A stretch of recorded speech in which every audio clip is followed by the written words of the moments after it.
Well, good evening, everyone. My name is Merrick Gertler, and it is my great privilege to serve as president of the University of Toronto. Welcome to U of T, and welcome to the Rotman School of Management. I wish to acknowledge this land on which the University of Toronto operates. For thousands of years, it has been the traditional land of the Huron-Wendat, the Senecas, and most recently, the Mississaugas of the Credit River.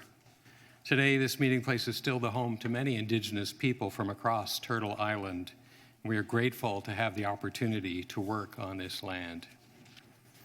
Well, let me begin by extending a special welcome to the Honorable Chrystia Freeland, Minister of Foreign Affairs, Member of Parliament for University of Rosedale.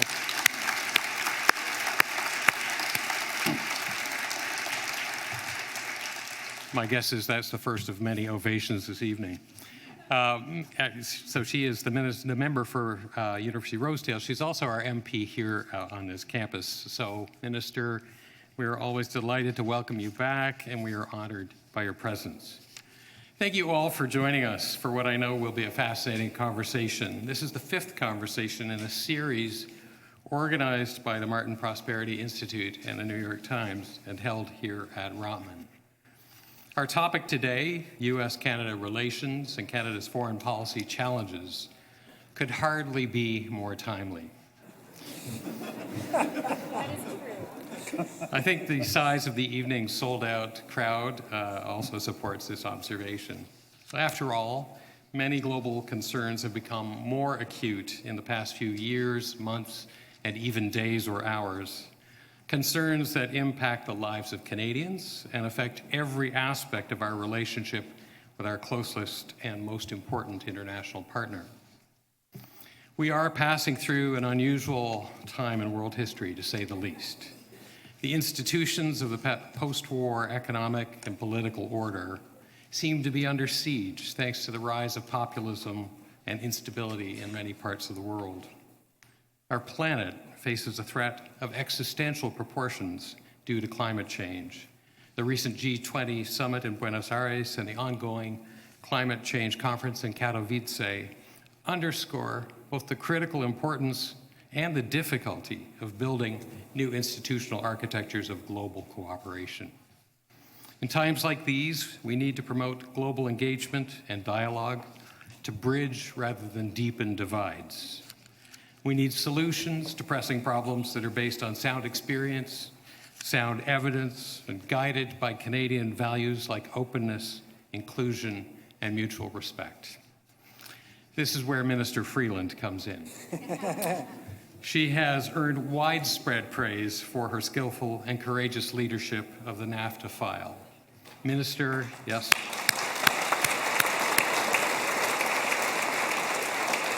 Minister, you and your colleagues deserve tremendous credit for protecting the most prosperous bilateral trade relationship in the world and for securing an agreement that preserves the easy movement of people and goods across our common border. In the coming days and well beyond, your leadership will again be tested as we look to the Government of Canada to maintain an independent and open perspective on world affairs. Canada has a long and proud history of promoting dialogue between countries, maintaining consistent security approaches with our allies, while ensuring the interests of Canadian society are reflected in our foreign policy. Minister, your track record demonstrates that you are clearly up to the task of asserting a positive, proactive, and creatively competent approach to engaging the United States, China, and the rest of the world. You are in the right place at the right time, and we Canadians are grateful.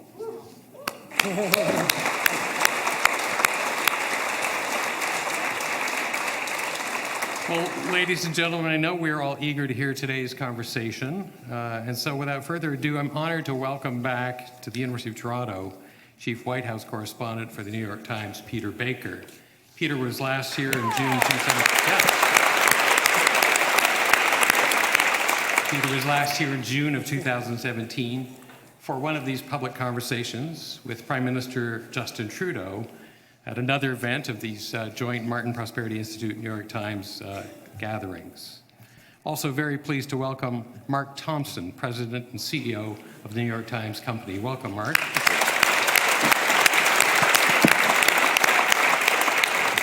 And welcome also to Ms. Lindsay Wiebe, Canadian Audience Growth Editor for the New York Times. And Ms. Wiebe, the podium is yours.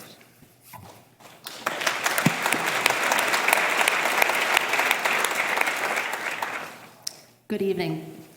My name is Lindsay Wiebe, and I'm the Canada Audience Editor for the New York Times. I'm delighted to be here with you tonight.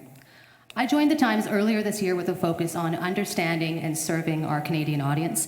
It's something we try to do not just through our coverage, but with subscriber conference calls, our weekly Canada Letter newsletter, and with events like this one, among many other efforts. Canadians make up our largest subscriber group outside of the United States. And as a Canadian myself, based here in Toronto, it's been a pleasure to get to know you. Tonight's event is part of the New York Times Subscriber Event Series. The goal is to create a space for Times subscribers to engage in dialogue with our journalists. We've hosted events in Toronto on a near-monthly basis. Some recent highlights include the Art of Book Reviewing, featuring a panel of Times editors, critics, and contributors, and a tour to the renowned Stratford Festival led by theater critic Jesse Green. I'd like to give special thanks to our partners at the Martin Prosperity Institute, the Rotman School of Management, and the University of Toronto for hosting this evening's event. As was mentioned, this marks our 5th collaboration with the Martin Prosperity Institute. Most recently, we hosted a powerful discussion on journalism and the Me Too movement with Times journalists including Jodi Kantor and Emily Steele, as well as a conversation with correspondent Rukmini Callimachi on her Islamic State reporting and the New York Times podcast Caliphate. And now to turn our attention to this evening, please join me in welcoming the Honourable Chrystia Freeland, Canada's Minister of Foreign Affairs, Mark Thompson, the President and CEO of the New York Times Company, and Peter Baker, Chief White House Correspondent for the New York Times.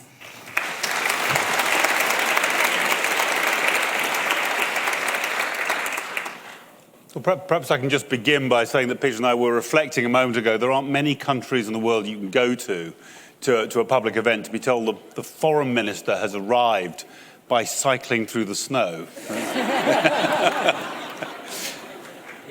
There's something unique, and I have to say, I think incredibly precious about that. So hang on to it. Something else to say about Chrystia Freeland is, I think you became Minister for Foreign Affairs a few days before the inauguration of Donald Trump. There aren't many of your predecessors, I'm guessing, who've had quite as large and groaning intrays as you've had in your time, including a certain kind of event into which Canada seems to be placed, not as it were through its own choosing. And I guess we'd better begin with today. The news of a former Canadian diplomat, Michael Kovrig, being arrested in China in what many people are saying may be retaliation for the arrest in this country on behalf of the US law enforcement authorities of the Chinese company Huawei's CFO. She was in court again today. Could you just tell us what your government's understanding is of the current situation and what you're going to do about it? You're really starting soft, Mark. I like that. I did the bit about the bicycle too. Okay, thank you. No, so look, all laughing aside, when it comes to consular cases, and speaking as Canadian foreign ministers, particularly of Canadians detained abroad, what we have first and foremost in mind is that these are people. These are our compatriots, and we have a tremendously important duty of care that we take really seriously. We've been in touch with Mr. Kovrig's family, and we have raised the issue with the Chinese authorities. When it comes to the case of, as we do always, and I want to say, especially if his family members are hearing us tonight, this has our attention at the very highest levels of our government. We're very, very focused on it. know that we are concerned. When it comes to the case of Ms. Meng, I think it's really important to be clear that Canada is a rule of law country, and Canada is a country that believes in abiding by its treaty obligations. In the case of Ms. Meng, all Canadian due process has been followed to this point. This is a situation where there has been no political interference at all. This has been purely a case of abiding by treaty obligations. At this point, as you mentioned, Mark, her case is before the courts. We have been very clear with China that she has been convicted of breaking no laws. She absolutely ought to have Chinese officials have full consular access to her. We need to treat her in a respectful way, and that is what we are seeking to do. And at this stage, the case is before the courts and is being handled by Canadian judges in accordance with the law. And that's how it has to be. And, I am sure everyone appreciates here, and I certainly appreciate also the geopolitical complexity potentially radiating from all of this. But being a rule of law country is core to who we are as a country. And being a rule of law country, you can't, it's not like going to a buffet. You can't sort of say, I follow rule of law for these two dishes because I really like them, but this one I don't like so much, so we're not going to be rule of law in this matter. At this point, the case is before Canadian judges. I've spot in the audience Tom Heinzman, one of Canada's most distinguished lawyers, and I think Tom, he really is, and I think Tom will agree with me that our independent legal system is one of the finest, if not the finest, in the world. I trust it. Canadians should trust it, and our partners around the world should trust it too. Ms. Freeland, you said you're concerned, obviously, about Michael Kovrig, and you're in touch with the Chinese government about his case. But you didn't say whether or not you think it's related. Are these two things related? That's right, that I didn't say that. Yes. We noticed. Have you had any indications from the Chinese government that they're related? We are treating Mr. Kovrig's case really seriously. He is a Canadian who has been detained, and we're very focused on it. We've raised it with the Chinese authorities, and we're in touch with his family. Okay. What other pressure has the Chinese government tried to put on Canada since Ms. Meng's arrest? They called your ambassador in. There's a lot of trade between Canada and China. It's a big, important thing to Canada. What are the potential ramifications of this?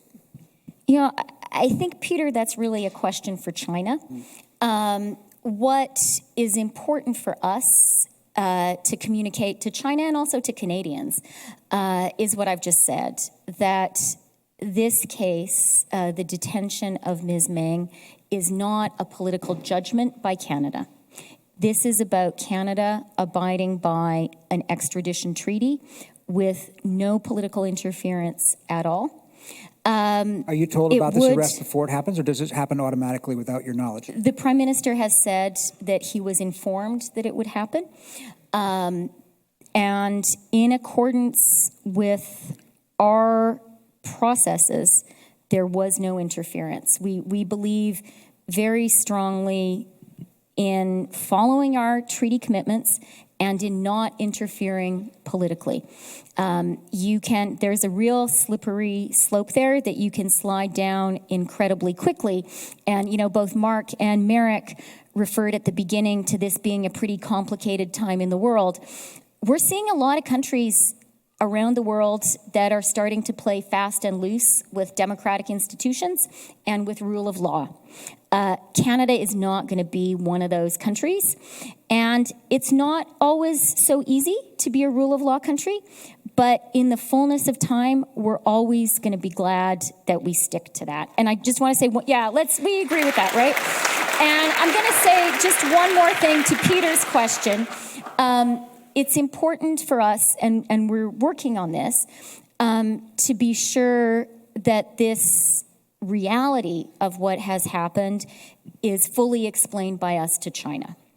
And I do want to take this opportunity to say that Canada's relationship with China is important. It's a relationship that we value. It's a relationship that can and will and must continue. You said there are countries around the world that are showing some signs of playing fast and loose with rule of law systems, and they may or may not be as committed to rule of law as they had once been. Do you include the United States in that list?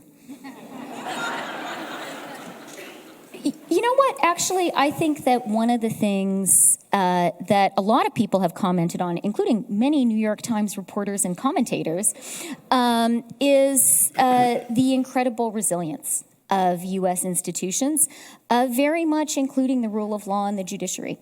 And I think Canadians, we're right next door to you guys. We have the world's longest unmilitarized border.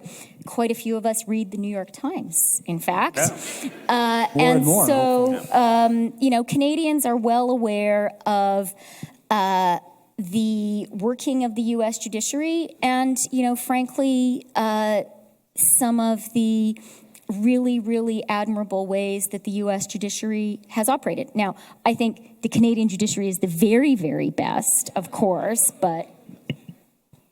Just before, I'm sure we're going to spend much of this conversation talking about US-Canada relations. Just before then, this broader point about countries which are playing fast and loose. There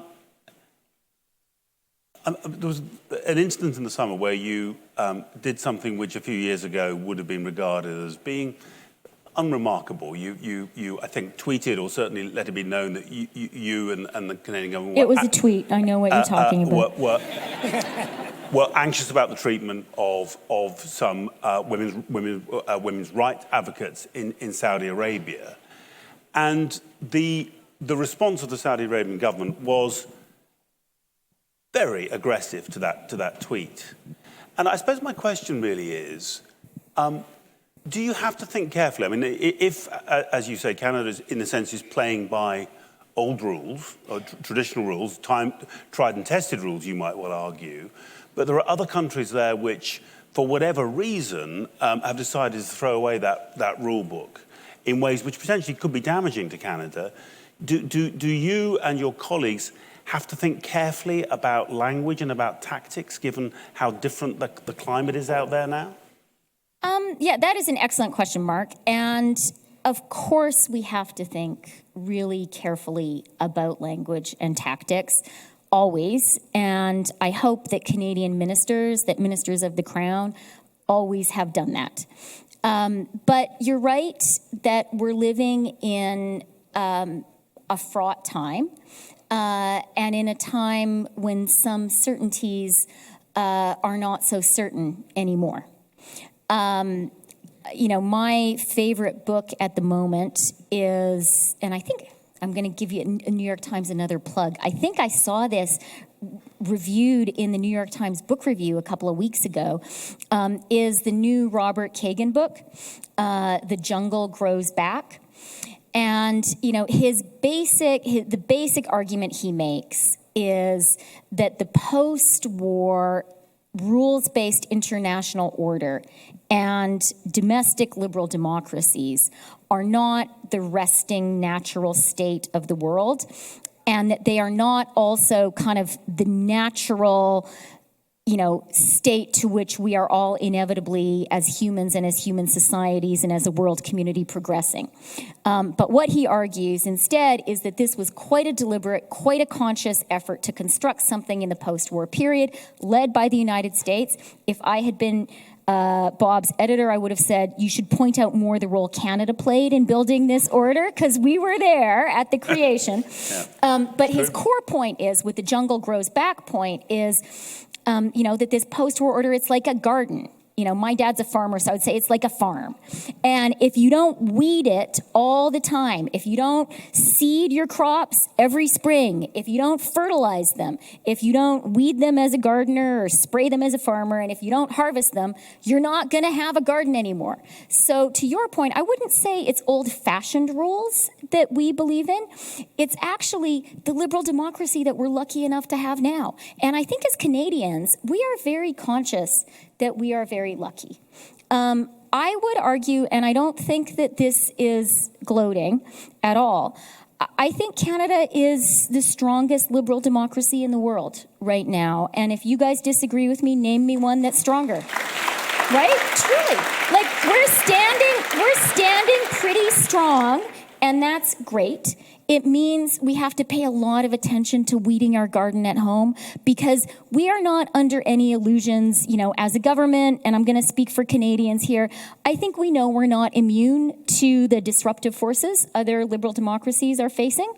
And you're right, Mark. Like, being the strongest liberal democracy in the world, it can put you in some awkward circumstances in the rest of the world.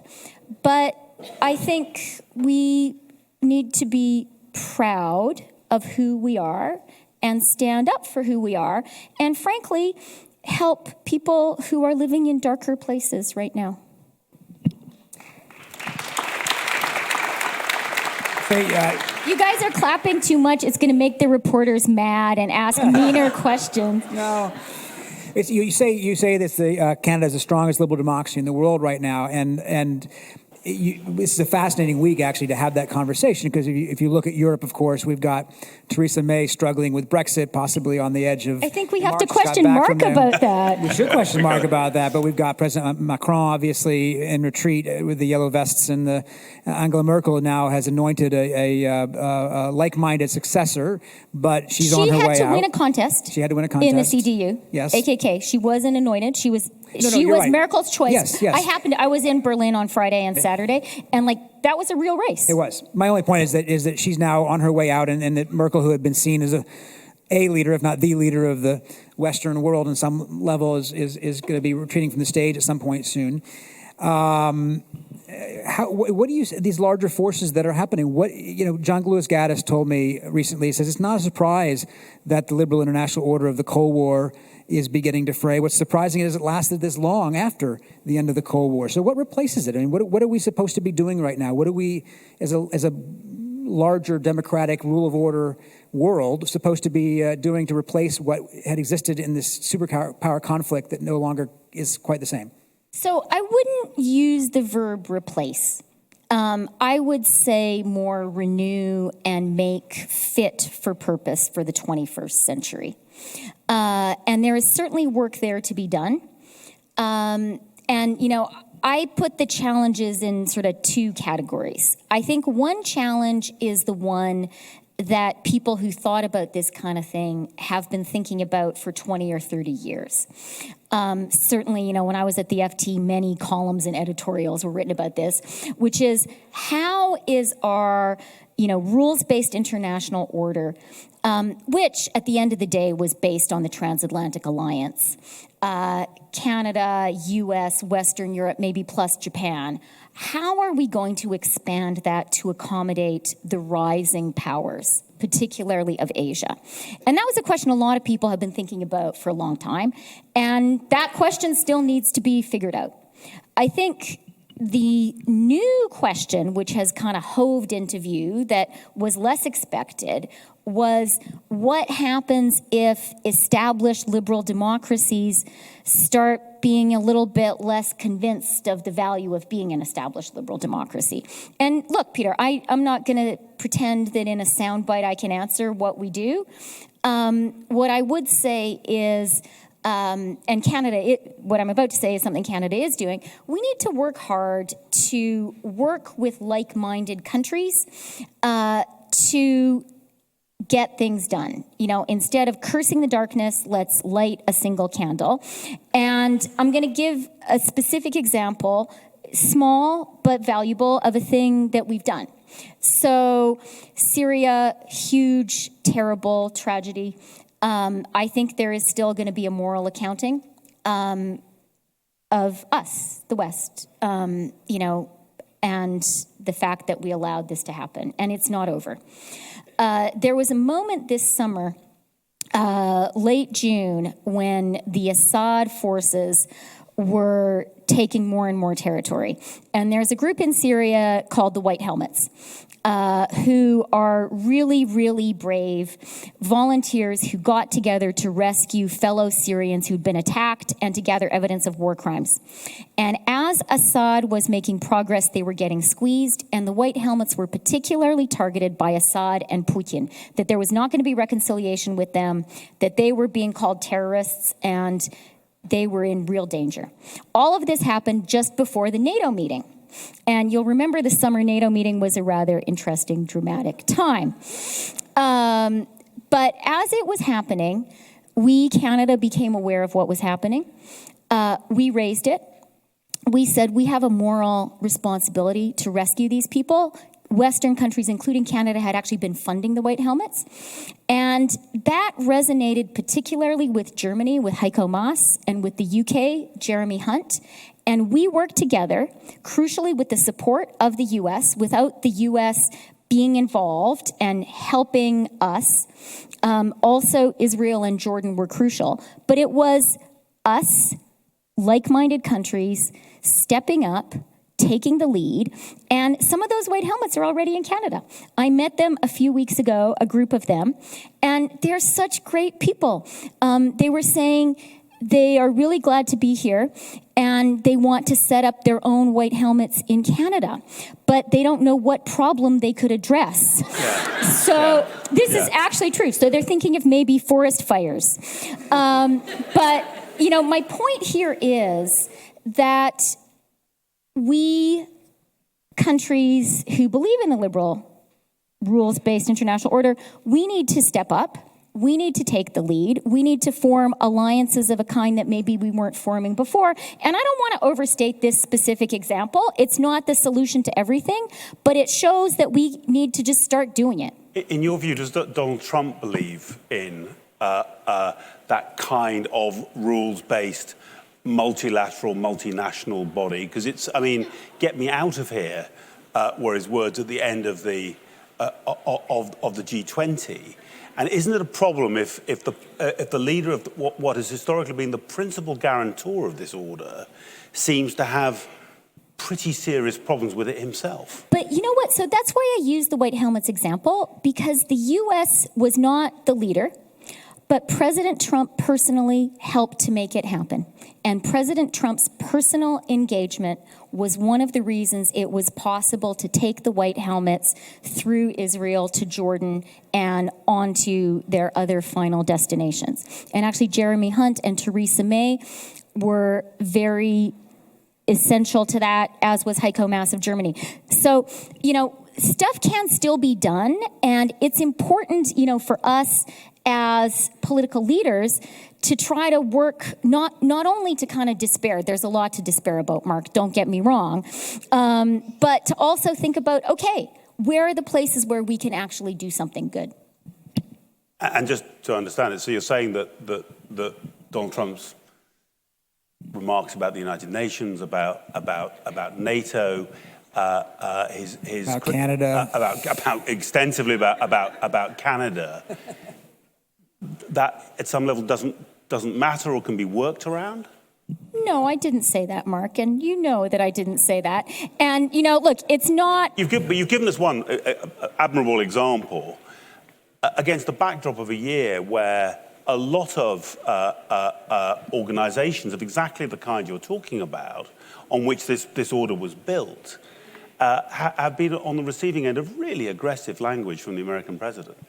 I was Canada's lead NAFTA negotiator, so I am familiar with the challenges.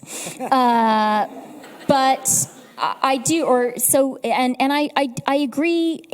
I take your point that it is important not to pretend they're not there. You know, the first step towards, you know, accomplishing something is to scope out what is the depth of the challenge. And I take your point that there is a really big challenge. All that I'm arguing is, okay, it's one thing to, you know, be worried and be sad in our kitchens, but then let's also, you know, roll up our sleeves and see what we can do. I want to point out it was 20 minutes in before Donald Trump's name was mentioned, which for me is a record in my last couple of years. But that brings me back to Buenos Aires, where the G20 met. I mean, that's where you and I were last together, just about a week ago. She was on stage. I was in the scrum in the back with the photographers and the badly dressed people. But what was striking about this was the ceremony where Prime Minister Trudeau, President Trump, and President Peña Nieto signed the new North American Free Trade Agreement, or U.S.-Mexico-Canada Agreement, whatever you want to call it. Or Canada-U.S.-Mexico Agreement, as we call it in Canada. Yeah. And it was a striking ceremony. First, there are a couple of things I want to ask about this. One is it true that the Prime Minister was at least contemplating not coming because it wasn't originally on his schedule? Our objective was always to get to a signing on the 30th of November, and we're glad that we got there. Okay. I have new appreciation for my Canadian colleagues. What was it that made him want to go in the end? What was the deciding factor for him to actually attend the ceremony? Not to sign it because it was going to be signed, but to attend the ceremony. You know, that the deal was done. And this is an important agreement for Canada and the United States. And the new NAFTA is a good agreement for Canada and the United States. I will say, Peter, that as the Prime Minister said in his remarks, and you were there, you heard him, what was and continues to be really a source of great concern for Canada is the continued imposition of 232 national security tariffs on Canadian steel and aluminum. And we're really not happy about that. We consider these tariffs to be illegal and unjust. We are challenging them at the NAFTA Tribunal, and we kept Chapter 19, and that is a very good place to challenge stuff. And we're challenging them at the WTO. We have also imposed retaliatory dollar-for-dollar tariffs in response. And, you know, the reason, and I will offer just one other fact about it, which is it's worth pointing out to people that our trade in steel with the United States, between Canada and the U.S., is perfectly balanced. The U.S. has a slight surplus. But the reason that this is such an issue for Canada is the national security justification. I mean, come on. You know, we are partners in NATO. We are partners in NORAD. We share the world's largest undefended border. As people are now aware, we have an extradition treaty. And to say that somehow Canadian steel and aluminum poses a national security threat really is beyond the pale. And so, given that we've now actually concluded our trade agreement, which never should have been part of the conversation because it's national security, but we've done our trade deal. We are great security partners. It really is not on to have these 232 steel and aluminum tariffs. So that is a concern that Canada continues to have in our relationship, in our economic relationship with the U.S. Well, and he did mention that, and as you the Prime said. Minister was clear about that. He was very clear about that. One of the things I was struck by watching him, though, and I was only a few feet away, was he stared forward most of the time. He didn't really look to his side very much. I would say it was a little like a hostage video I've seen in the past. And the warmth that he had at least expressed in the past for his friend Donald, I would say was no longer there. It struck me a year ago when we were here that the strategy for Canada in dealing with a volatile figure like Donald Trump was the Prime Minister would be the good cop, you would be the tough cop. And what you got... I am very physically threatened. What you got in return... He said that, hasn't he? President Trump has said that about you, if I remember correctly. But what you got in return was weak and dishonest, we're not going to sign the communique, and so forth and so on. What is the strategy today? If the charm offensive was of limited utility, what is today's strategy toward dealing with President Trump? Well, I would challenge the notion that our strategy towards the U.S. has been of limited utility because we have a good trade agreement. And that has been the dominant issue in our relationship with the United States. And, at the very beginning of the NAFTA negotiation, we said there were going to be a lot of moments of drama. We were not mistaken in that prediction, but we got there in the end. And I think for our government, and, I hope I can say most Canadians would agree, we got to a good place. So that was the objective. We got there. Did you ever think of not signing until the steel and aluminum tariffs issue was resolved? I mean, given how strongly you feel about it, it will not stand, we can't accept it. It's slightly curious to be part of a photo op on the broader trade treaty, isn't it? So it's a good question, Mark. Our position on the 232 tariffs in the NAFTA negotiations, because you will recall, and Canadians really will recall this, the NAFTA negotiations, I feel like were like a national, like a Netflix series or something. Like, people were very focused on them. And I guess people here will know, but the 232 is the clause which is that's a national security justification for... Yeah. No, Canadians have become very wonkish on trade issues. People stop me in the grocery store. They're like, so, rules of origin, do you think the labor value requirement, how does that work? Truly, I'm not joking. Yeah. It's actually true. So our position, which is the legally right position, back to rule of law, from the outset, the 232 tariffs were imposed while the NAFTA negotiations were ongoing. And we were very clear that a national security consideration is not and cannot be part of a trade negotiation. That's actually the case in the U.S. legislation which creates the national security consideration. It is not about anything other than whether or not there is a national security threat. And that's the case we're making at NAFTA and WTO tribunals. So, and we have been saying this, Mark, since before the 232 tariffs were imposed, and we've said it throughout. So it's been very important for us to be true to our own arguments about this and to keep these two in different lanes. Having said that, we also, and the Prime Minister was absolutely right to make the point as he did on November 30th, it was absolutely important to not hide our displeasure. And I'll just say one more thing about November 30th, what happened there, because this is a key point. In addition to signing the new NAFTA, we signed some side letters between Canada and the U.S. Those letters entered into legal force on the moment of signing. So they entered into legal force on November 30th. Crucially for us, one of those side letters was about 232 on cars and car parts. And it's in force, it exists, and it provides Canada with what I think of as a flood insurance policy, which effectively protects our car sector from 232 tariffs were they to be levied on other countries by the U.S. on cars and car parts.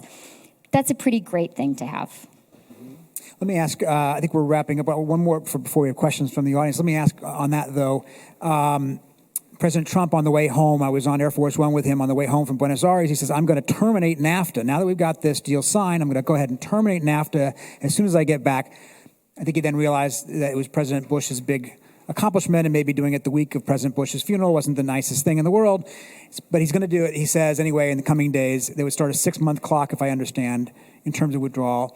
In effect, he's daring Congress. you have to pass this new one by 6 months. Otherwise, we have nothing, or we go back we actually go back to a Canada-U.S. free trade agreement separate from the Mexico. Right. Is that right? It's never been abrogated, Right. and it kind of lies underneath Right. NAFTA. So if NAFTA, in theory, went away, there would still be this underlying thing that would govern our trade relationship. But what do you make of Congress and your Parliament? What will this does not go into effect until both those and the Mexican legislature passes it? Will you have any trouble here in Canada? And what if Congress comes back and says, well, we've got all these different things we want to do with the enacting legislation? Does that unravel things if they begin mucking around in it? Okay, so many questions there. And, the core answer is our work with the United States and Mexico was the work of negotiating this new NAFTA. And the U.S., in your system, you clearly designate who is the person we're supposed to negotiate with. It is the USTR, in this case, Ambassador Lighthizer. He was our counterparty from the U.S., and we worked at it really hard and spent a lot of time at it, but at the end of the day, we got an agreement with the U.S. and Mexico. At this point, as you pointed out, Peter, what's left is the domestic processes in each country, in Canada, in the U.S., and in Mexico. I think as Canadians, we would not take very warmly to another country getting involved in our own domestic ratification process. And we take the same respectful attitude towards the U.S. domestic ratification process. That's something for Ambassador Lighthizer and the administration to handle.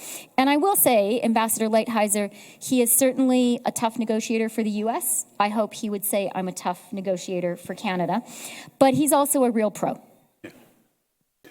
Okay, I think we're about to go to a question from the audience. If I can have one last one as well, which is a change of subject, which is it's really partly because of your own background in our world as a journalist. And I know this is not your brief, but your government's recently announced a package of tax credits, about $600 million worth of tax credits, which are intended, the detail yet to come, to support the journalism in Canada. I guess my question is, give us a sense of about how you feel the current state of journalism in this country, its economics, and whether $600 million of tax credits over 5 years is really the kind of scale of intervention which is likely to support it and strengthen it. That is a great question. And I have known you since before I became a politician. And I think, even in that time, we've had conversations about how hard it is to fund good journalism today. It is a truism that I think all people know, but certainly, you guys as current journalists, me as a former one, are very aware of. It's hard to find the business model that supports journalism. At the same time, and I'm going to come back to where we started, liberal democracy is under threat. And we really believe, our government, in the importance of journalism as a key pillar of liberal democracy. Without good journalism, you cannot have good democracy. I was really pleased that Time magazine named journalists as their heroes of the year. And one of my favorite books is Tim Snyder's new book, The Path to Unfreedom, and he dedicates it to journalists who he calls the heroes of our time. So that's why we did it, is because we know, you're faced with these two things. One, the business model is really challenged, but two, your society needs it to be healthy. So I feel very comfortable that we've done the right thing. Details still need to be worked out. And, the other thing I'll say, which you will understand very much given your own history, Mark, is, Mark used to run the BBC. We love the CBC, right? Yeah. Canada also has a tradition of a public broadcaster that I believe plays a crucial role in, informing our democracy and also actually in keeping our country together. Great.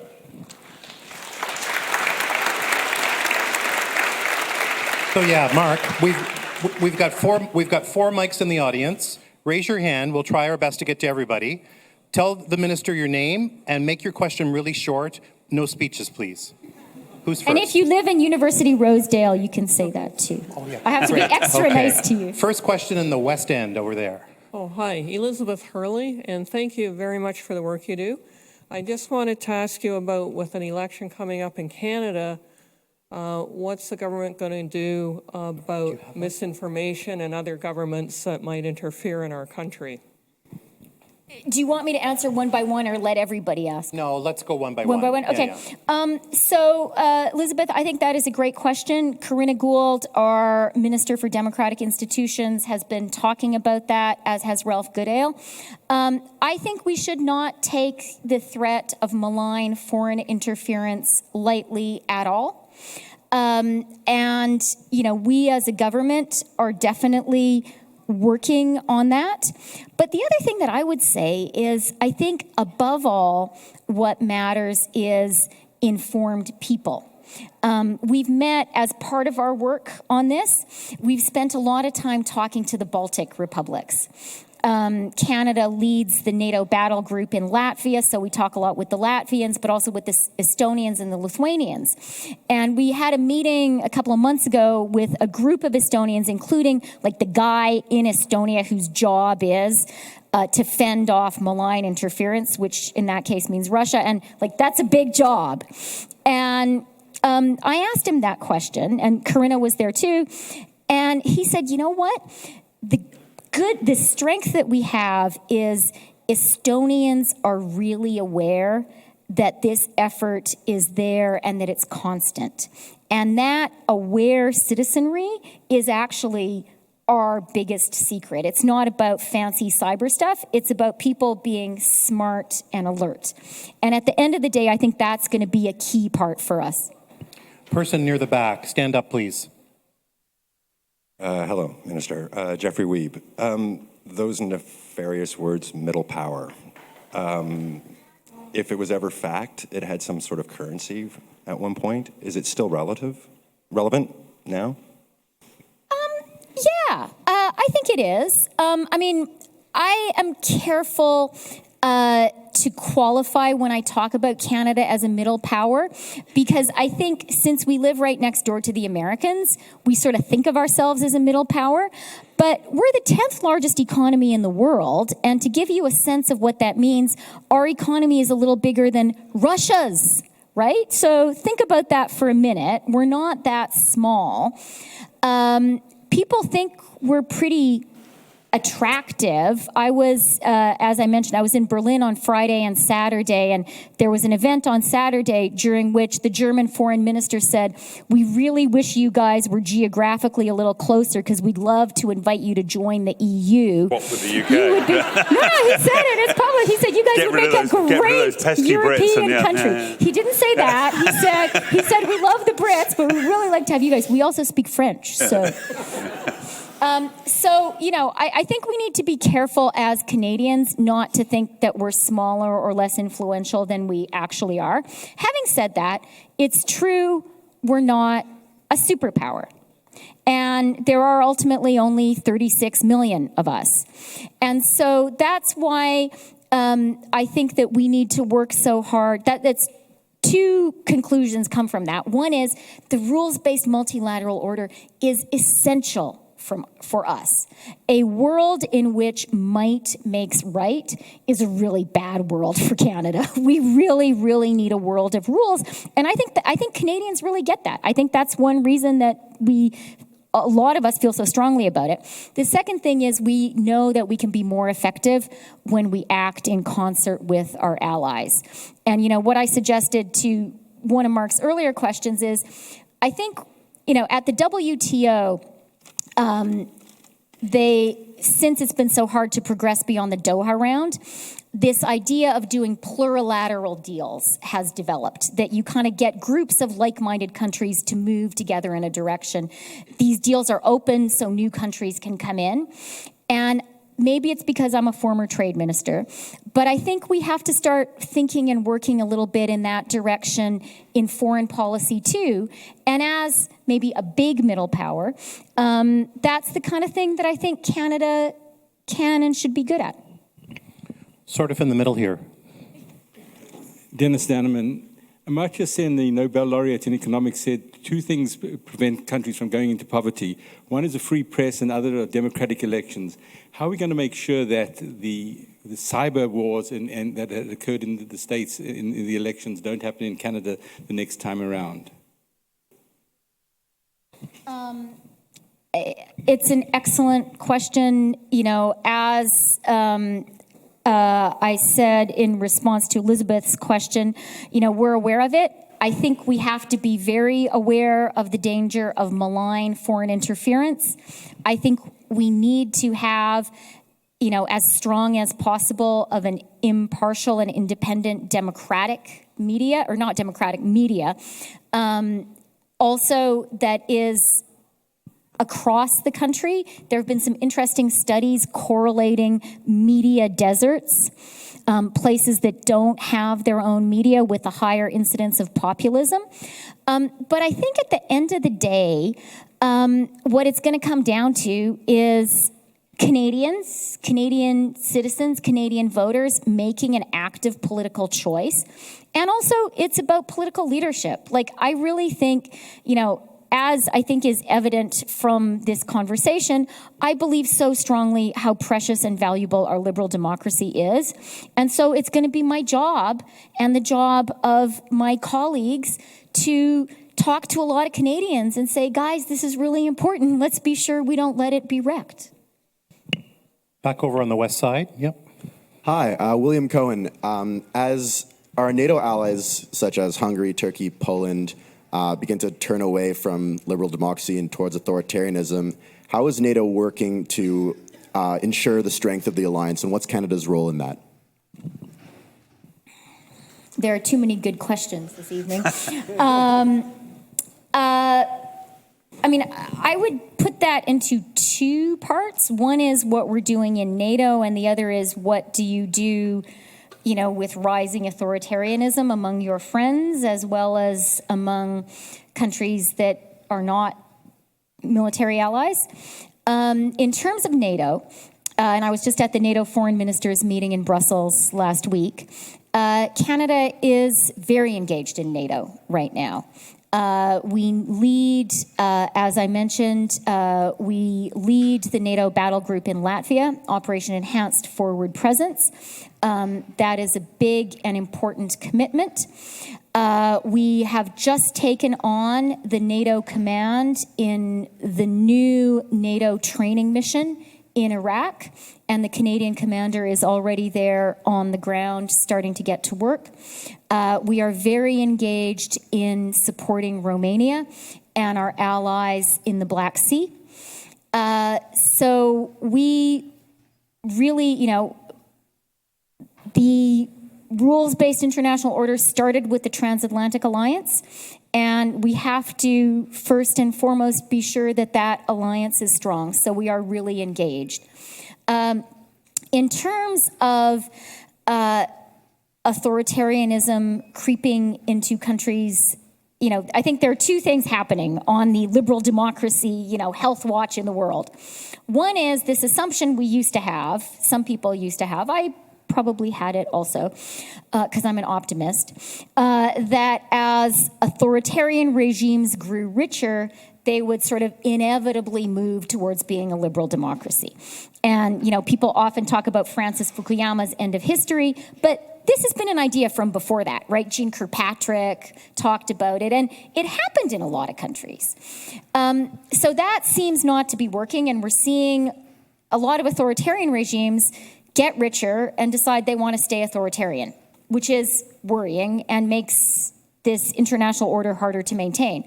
But the second thing we're seeing is countries that had been really quite effectively moving towards being liberal democracies are pulling back. One issue that Canada is concerned about, that we've been public about, partly because Canadian students and professors are involved, is the attacks on Central European University. That was a really great, and here we are in a university, so maybe it's worth mentioning, a really fantastic institution. I think it's really sad for Hungary that it is having to move some of its operations to Vienna. And so we express our views, and we do what we can also. I think this is important as well, to shore up our liberal democratic allies. That's one reason that I think we're working so hard in the Baltics. It's one reason that last week we announced $24 million to support the election in Ukraine this spring, which will be absolutely crucial. And there will be, if invited, there will be a very big Canadian election monitoring mission. We will work to support the OSCE, and part of the work we will do is to try to help try to defend the integrity of that process against outside malign actors. We're going to have to pause there. Jameson. Please join me in thanking everyone who was on stage tonight.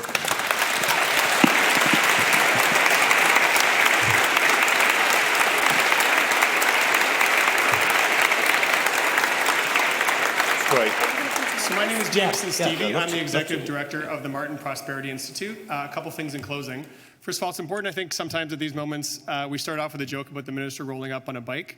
But this is actually kind of remarkable, that we can have a minister of the Crown freely traveling the streets without armed guards, come to an event where none of you got checked as you walked in the door, where journalists asked questions of a minister in an unprepared format, and then questions came from the floor. So when we worry about the state of institutions,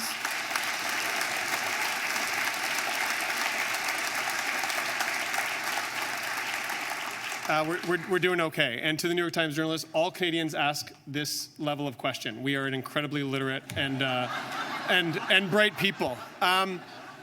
So 4 things in conclusion. Number 1, a story that is only known to about 4 or 5 people. Then Chrystia Freeland had 2 pieces of paper on her desk. One was a contract to become a fellow with the MPI, and the other were her nomination papers. Chrystia Freeland then called me and said, "What do you think?" And I said, "Well, have you signed the nomination papers?" She said, "Yes." And I said, "Then I think that's a great choice." She said, "Well, what's the worst that could happen? I lose?" And I said, No. The worst that could happen is you win. But on behalf of all Canadians, I'm sure as hell glad you did. All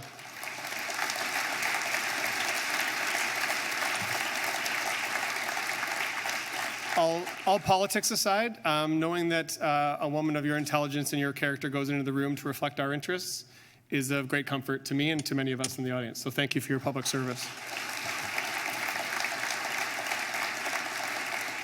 Secondly, to the New York Times and in front of the CEO, we have had nothing but wonderful relations with the New York Times since the day we started this partnership. And we thank you for your continued presence in Canada, your interest in Canada. We will continue to provide you with subscribership in Canada. And what I would say is, back to Minister Freeland's comment, your job has never been more important. To hold those to account, because as the saying goes, first they killed all the journalists and no one else would happen next because no one was there to write the story. So make sure you keep it up.